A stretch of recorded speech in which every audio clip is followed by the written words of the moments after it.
Avant de plonger dans cette histoire incroyable, pensez à vous abonner à la chaîne et à activer la cloche. Ici, chaque récit a quelque chose à dire, et vous ne voudrez pas en manquer un seul. Le soleil se couchait sur Springville, une petite ville américaine où la tranquillité n'était qu'une façade. Les rues pavées étaient silencieuses, ponctuées seulement par le bruit lointain des voitures et des lampadaires qui s'allumaient un à un. Dans ce calme trompeur, Clara Thompson, une femme noire d'une trentaine d'années, marchait seule dans un parc isolé.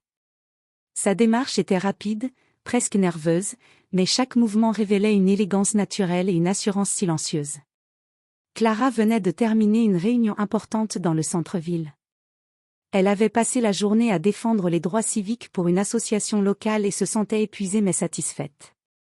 Elle n'avait aucune idée que cette soirée allait basculer dans un cauchemar. Dans un coin sombre du parc, Officer Jackson et Officer Miller, deux policiers blancs, patrouillaient. L'un, Jackson, était connu pour son arrogance et son impatience. Miller, plus jeune, avait tendance à suivre son collègue par peur de se faire remarquer. Les deux hommes n'étaient pas de mauvaise foi à leur avis, mais leur vision du monde était teintée de préjugés et de stéréotypes profondément ancrés. Leur attention se concentra sur Clara dès qu'ils l'aperçurent. Son allure, sa peau et sa solitude éveillèrent instantanément des soupçons injustifiés. Jackson chuchota à Miller. « Tu vois cette fille ? Ça ne sent pas bon. On devrait s'en occuper. » Avant même que Clara puisse comprendre ce qui se passait, les deux policiers s'approchèrent, armes de service visibles mais non sorties. Elle recula instinctivement, mais les hommes l'encerclèrent, fermant toute issue. « Madame, restez où vous êtes, » ordonna Jackson. Clara tenta de raisonner les hommes, sa voix tremblante mais déterminée. « Je ne fais de mal à personne. Pourquoi m'arrêtez-vous » Mais ces paroles tombèrent dans le vide. Jackson et Miller, aveuglés par leurs préjugés, ne virent pas l'innocence, la dignité et la position sociale de Clara.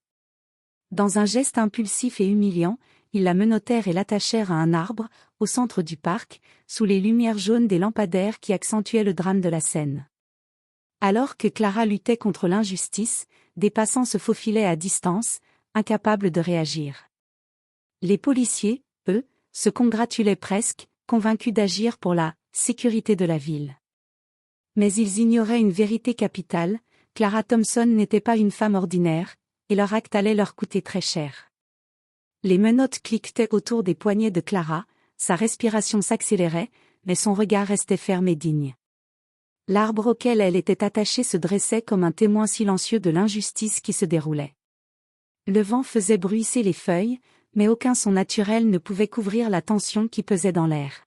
« Eh bien, tu as de la chance que ce parc soit vide, » ricana Jackson. « Si quelqu'un t'avait vu, ça aurait pu être pire. » Clara répliqua d'une voix calme mais glaciale. « Vous vous trompez de personne. Je n'ai rien fait de mal. Vous allez le regretter. » Miller, plus hésitant, baissa les yeux et murmura. « Peut-être qu'on devrait juste la relâcher. » Jackson le foudroya du regard. « Arrête tes bêtises.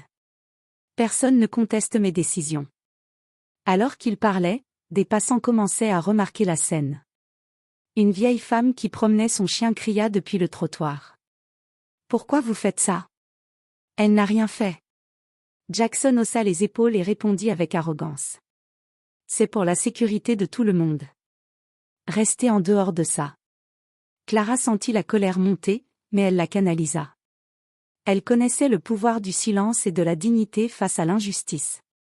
Ses mains menottées s'accrochaient à l'écorce rugueuse de l'arbre, tandis qu'elle observait les policiers, essayant de deviner leur prochaine erreur. Puis, un bruissement derrière les buissons attira leur attention. Un passant tenta de filmer la scène avec son téléphone. Jackson s'avança brusquement. « Et tu vas arrêter ça tout de suite, ou tu finiras comme elle. » Clara saisit cette occasion pour parler directement à Miller. « Tu sais au fond de toi que ce n'est pas juste, mais tu as peur de le dire. » Miller détourna les yeux, pris au piège entre son devoir, sa peur et la vérité. À ce moment précis, une voix grave retentit sur la radio de la voiture de patrouille. « Attention. La femme que vous avez arrêtée est Clara Thompson. Fille du juge Marcus Thompson. Libération immédiate. Les yeux de Jackson s'écarquillèrent. Pour la première fois, l'arrogance laissa place à la panique. Clara, attachée à l'arbre, esquissa un sourire subtil, presque ironique. Les pièces du puzzle venaient de tomber dans leur mauvaise direction. Le claquement de la radio résonnait encore dans l'esprit des policiers. Jackson et Miller se regardèrent, figés. La nouvelle tombait comme un coup de tonnerre.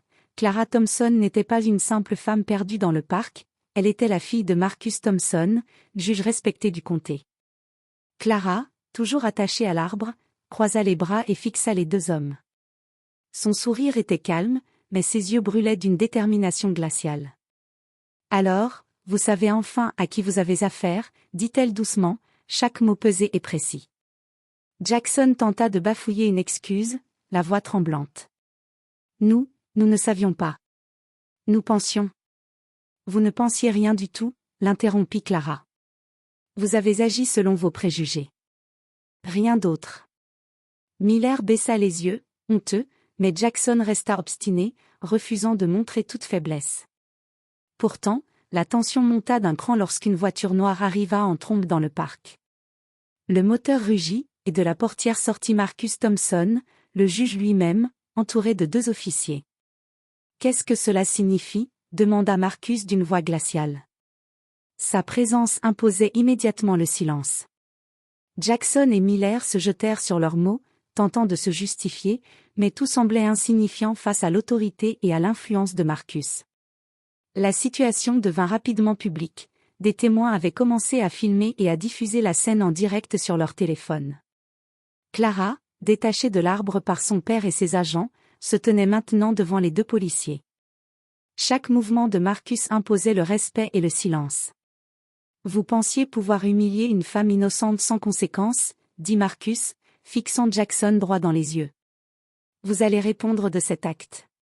Non seulement à votre hiérarchie, mais devant toute la communauté. » Jackson sentit l'air lui manquer. Miller, honteux, baissa la tête et murmura. « Nous n'avons fait que... » « Assez, » coupa Marcus. « Votre arrogance et votre racisme ne sont pas acceptables. Vous allez être suspendu immédiatement et faire l'objet d'une enquête officielle. » Clara posa une main sur l'épaule de son père, et un silence respectueux s'installa autour d'eux. Les passants, témoins de l'injustice et maintenant du pouvoir de la vérité, se sentirent à la fois soulagés et stupéfaits. Pour la première fois, Jackson et Miller réalisèrent la gravité de leur erreur.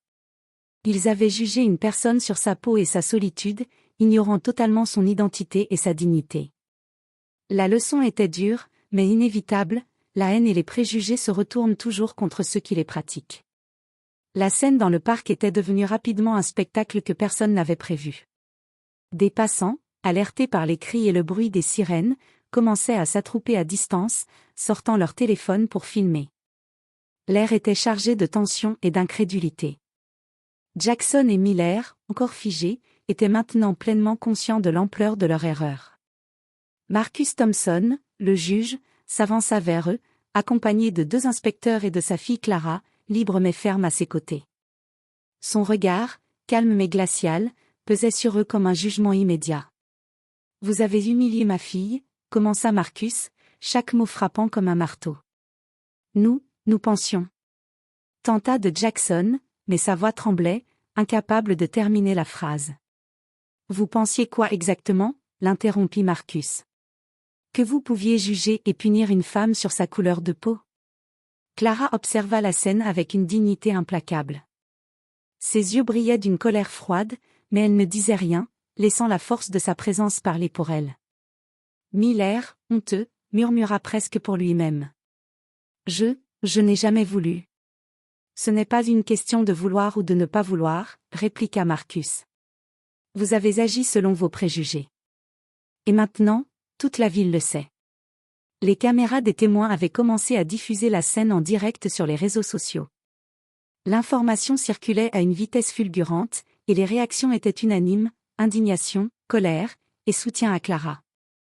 La pression publique monta instantanément. Jackson tenta une dernière excuse maladroite. « Mais, nous faisions juste notre travail. » Marcus le fixa avec une intensité qui fit trembler Jackson. Ce n'est pas votre travail de juger, de discriminer ou d'humilier. Votre travail est de protéger et de servir. Vous avez échoué sur tous les fronts. Les deux policiers, déstabilisés et humiliés, furent escortés vers leur véhicule de patrouille par les inspecteurs. La foule applaudit Clara et son père, reconnaissant le courage et la justice qui venaient de triompher sur la haine et les préjugés. Clara, libérée mais encore marquée par l'expérience, posa une main sur l'épaule de son père. « Merci, papa » murmura-t-elle. Marcus hocha la tête, le regard tourné vers la ville. Que cette leçon serve à tous. La justice et le respect ne sont pas des privilèges, ce sont des droits. Ce soir-là, Springville comprit une vérité simple mais puissante, les actes de racisme, aussi insignifiants qu'ils puissent sembler à ceux qui les commettent, ont toujours des conséquences graves et publiques. Le lendemain matin, Jackson et Miller étaient officiellement suspendus. L'affaire avait fait le tour de la ville et même des médias régionaux, faisant de Clara Thompson un symbole de courage face à l'injustice. Les deux policiers se tenaient dans le bureau du commissariat, le visage pâle et la gorge serrée. Le chef de la police, un homme d'expérience habitué aux situations délicates, les regarda sévèrement. « Vos actions ne sont pas seulement inacceptables, elles sont criminelles. Vous avez abusé de votre pouvoir et discriminé une citoyenne innocente. Vous resterez suspendu pendant l'enquête, et je vous garantis que vos carrières sont en jeu. » Jackson essaya de protester, mais ses mots restèrent bloqués dans sa gorge. Miller, honteux, évita le regard de son supérieur et murmura. « Je n'aurais jamais dû suivre. » Pendant ce temps, Clara continuait sa vie avec la dignité et la force qui la caractérisaient. Elle fit des interventions publiques pour dénoncer le racisme systémique et souligner l'importance de la vigilance citoyenne. La ville, auparavant silencieuse sur ces questions, commença à remettre en question ses propres préjugés et à réfléchir à la justice réelle. Quelques semaines plus tard, Jackson et Miller furent convoqués devant un comité disciplinaire. Les preuves filmées et les témoignages des témoins rendaient toute défense impossible. Les sanctions tombèrent, une suspension longue durée, un transfert disciplinaire et des sanctions administratives sévères. Leur réputation était ternie pour toujours. Clara, quant à elle, resta un symbole vivant de résilience et de dignité.